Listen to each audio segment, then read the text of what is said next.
134-ті 5-ке көбейтуді қарастырамыз. 5 көбейту 4 20. 20 дегеніміз 2 ондық 0 бірлік. Бірлікті бірліктердің астына 0 бірлікті жазамын. Ондықты ойға сақтаймын. Енді 3-ті 5-ке көбейтеміз 15, ойдағымен 17. 7-ні жазамын, 1-ді ойға сақтаймын. Енді 100-ті көбейтемін. 1 көбейту 5 тең 5, ойдағы 1 жүздікпен 6. Көбейтіндінің мәні 670. Енді 670-ті 5-ке бөлуді қарастырайық. 670 бөлу 5. Бірінші толымсыз бөлінгіш 6. 6-ны 5-ке бөлеміз. 6-ның ішінде 5 бір рет бар. 1-ді 5-ке көбейтсек 5, 6-ның астына жазамыз, азайтамыз, 1 қалды. Жанына 17-ні түсіреміз. Екінші толымсыз бөлінгіш 17. 17-ні 5-ке бөлеміз. 17-ның ішінде 5 3 рет бар. 3-тен беремін. 3-ті 5-ке көбейтсек 15. 17-ның астына 15-ті жазып азайтамын. 7-ні 5 тасам 2, 0. Енді 2-ның жанына 0-ді түсіремін. Үшінші толымды бөлінгіш 20. 20-ны 5-ке бөлсек 4. 4 көбейту 5 20. 20-дан 20-ны азайтамыз. Бөліндінің мәні 134. Шықты. Төртінші есепті қарастырып көрейік. Мұнда бізге шарттын берген, біз есеп құрастыруымыз керек. Бірінші кемеде 145 жолаушы, екінші кемеде содан 4 есе артық жолаушы бар. Үшінші кемеде қанша жолаушы бар? Барлығы 960 жолаушы. 3 кеме саяхатқа шықты.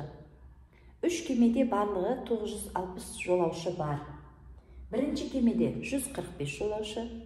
Екінші кемеде бірінші кемеге қарағанда 4 есе артық жолаушы.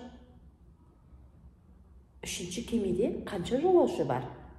Енді біз үшінші кемедегі жолаушының табу үшін алдымен екінші кемеде қанша жолаушы бар екенін тауып алуымыз керек. Есепті былай түсіндіріп көрейік. Мына бірінші кемедегі жолаушы болса, мынау екінші кемедегі жолаушылар 4 есе артық қой, міне. Ал мынау сонда қалған үшінші кемедегі жолаушы. Осыны табуымыз керек. Ал бізде мына жерде 960 екені белгілі. Барлығы 960 екені белгілі. Бізде мына белгілілер 1 бөлік, 2 бөлік, 3 бөлік, 4 бөлік, 5 бөлік. 5-еуі бірдей. Мынадан 145 болатын болса, онда мына жерде 145-тен 4-еу бар.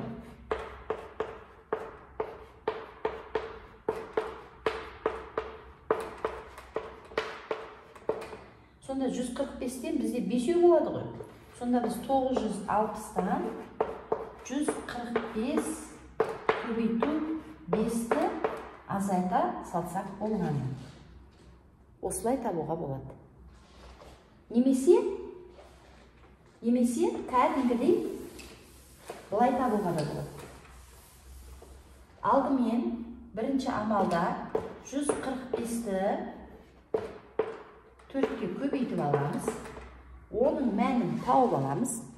Сосын 960-тан сол бірінші кеме мен екінші кеменің жолаушыларының санын азайтып тастаймыз.